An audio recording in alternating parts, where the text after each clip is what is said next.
रामचरण जी की यह कहानी जो बताते वक्त अभी भी वो कांप जाते हैं। उन्होंने अपनी ट्रेन की एक ऐसी यात्रा के बारे में बताई जो कि अभी भी उन्हें पूरी तरह से याद है और अभी भी वह सहम जाते हैं। अकेले वो ट्रेन में यात्रा नहीं करते हैं। तो मैं रामचरण जी की शब्दों में ही इस कहानी को आपको बता रही हूँ। खड़खड़ खड़खड़ की ट्रेन द्रुत गति से भागी चली जा रही थी। शाम का समय हो रहा था।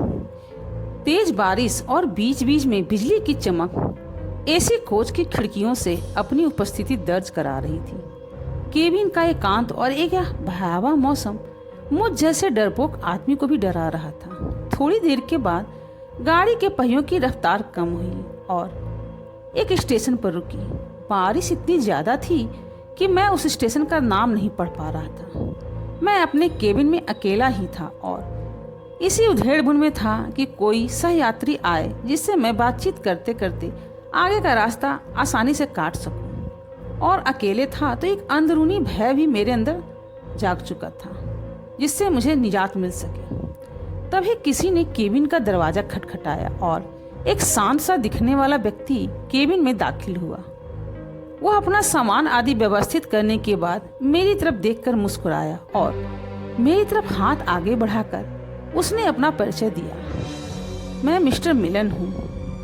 वो बोला, मैं कलकत्ता जा रहा हूँ पुनर्जन्म से संबंधित एक कार्यशाला में भाग लेने के लिए। इस पर मैंने भी उसे बता दिया कि मैं कानपुर में व्याख्याता के पद पर हूँ और पटना जा रहा हूँ।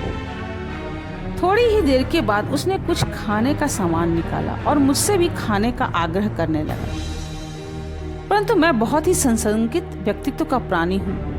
ट्रेन में किसी अजनबी के द्वारा दिए गए खाने को मेरे लिए लेना असंभव था। इसीलिए मैंने बहुत विनम्रता के साथ उनके आग्रह को ठुकरा दिया। पर वह व्यक्ति भी कम उस्ताद नहीं था। बहुत जोरों से हंसकर बोला, संदेह कर रहे हैं मेरे ऊपर आप? अभी तो कुछ भी नहीं, देखिए आगे आगे क्या क्या होता है। उसके यह शब्द सुनकर मुझे तो जैसे सांप सूंघ गया हो, किंतु मैंने किसी तरह अपनी घबराहट को छिपाया। किसी भी स्टेशन कर आने पर वो उतरता और ट्रेन चलने के बाद किसी दूसरे कंपार्टमेंट में चढ़ जाता और फिर आ जाता।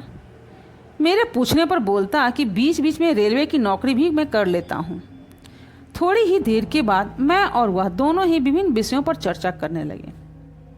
अभी बातचीत प्रारंभ ही हुई थी, उसने पुनर्जन्म से संबंधित बातें प्रारंभ कर दी और कहने लगा कि पुनर्जन्म तो एक अंधविश्वास है।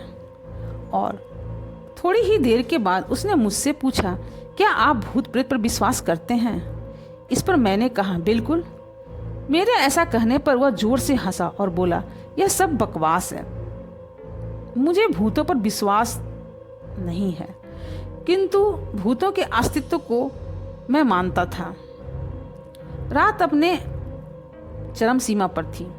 इतनी चर्चा करने के उपरांत मैं अपने कक्ष में सोने का प्रयास कर रहा था। अचानक ही मुझे ऐसा अनुभव हुआ कि कोई मेरे गले पर गर्म अंगार रख रहा है। मैं हड़बड़ाकर उठ बैठा, लेकिन कहीं पर भी कोई नहीं। मेरे अलावा उस कक्ष में मेरा केवल वह सहयात्री ही था जो सामने की बर्थ पर लेटा घोड़े बेचकर सो रहा था। मैं फिर से सोने का प्रयास करने लगा। अभी आंख लगे थोड़ी देर हुई थी कि मुझे अपने पेट पर बहुत तेज दबाव और हंसने की तेज आवाज सुनाई दी। मैं घबराकर उठा तो देखा कि सहयात्री बर्थ पर नहीं था। लगभग 1-2 मिनट के बाद वह आया और मुझसे बोला, जनाब सोए नहीं अभी तक आप? मैंने अपनी घबराहट रोकते हुए उससे कहा, अभी नींद नहीं आ रही। और मैंने अपने बैग से एक मैगजीन निकाली और पढ़ने का नाटक करने लगा। वह सहयात्री भी बर्थ पर लेट गया और कुछ देर में ही उसके खर्राटे से केबिन गूंजने लगी। मैं भी थोड़ा निश्चिंत हुआ और बर्थ पर आंख बंद कर लेट गया। ट्रेन कभी धीमी होती, कभी रफ्तार पकड़ लेती, लेकिन मेरे दिल में अब एक तेज ही रफ्तार पकड़ रखी थी।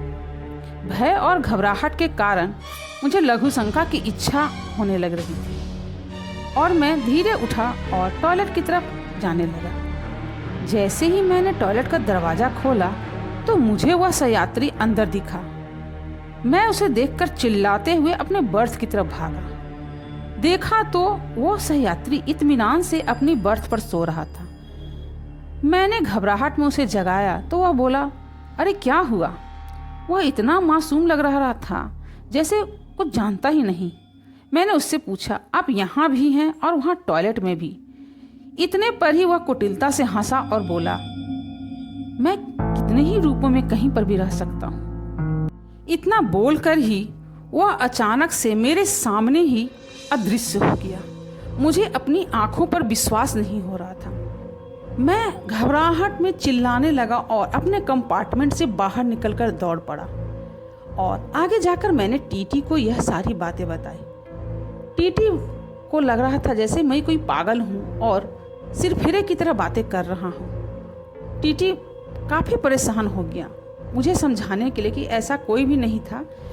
उसने टिकट चेक करके बताया कि इस कंपार्टमेंट में आपके सिवा और कोई टिकट है ही नहीं, कोई यात्री यहाँ हो ही नहीं सकता है।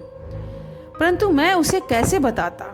मैं उसे खींचता हुआ ले गया और जाकर उसके सीट पर दिखाया। उसके सामान अभी भी वहाँ पर वैसे ही पड़े हुए थे। जब मैंने उस सामानों को टटोलना चाहा तो मुझे उसका एक मफलर दिखाई पड़ा। उस मफलर में उस व्यक्ति की एक तस्वीर रखी हुई थी। जब मैंने उसे बताया कि यही है वो आदमी जो यहाँ पर रात भर मेरे साथ सफ़र कर रहा था, इस पर टीटी ने मुझे बोला कि आप इस डब्बे से निकलकर आगे वाले डब्बे में शिफ्ट हो जाइए और एडजस्ट कीजिए। मुझे उस ट्रेन के डब्बे से निकालकर टीटी फिर मुझे दूसरे डिब्बे में ट्रांसफ़र किया। मैंने अपने सहयात्रियों को जब ये इतनी सारी बातें बताई तो सभी आश्चर्यचकित होकर के मेरा मुंह ताक रहे थे और मुझे खुद पर भी विश्वास नहीं था। मुझे बर्दाश्त नहीं हुआ। मुझे डर ने इतना ज़्यादा घेर लिया कि मैं उस ट्रेन से अगले स्टेशन पर ही उतर गया और अगले दिन दूसरी ट्रेन पकड़कर मैं अपने घर गया और घर वालों को यह सारी बातें बताई। आज भी इस कहानी को याद करते हुए रामचरण जी बहुत डर जाते हैं। अगर आपको मेरी ये कहानी पसंद आ रही हो तो कृपया मेरे चैनल को ज़रूर से सब्सक्राइब करें और शेयर भी करें और बेल नोटिफिकेशन भी दबाएं मेरी आने वाली नई कहानियों के लिए।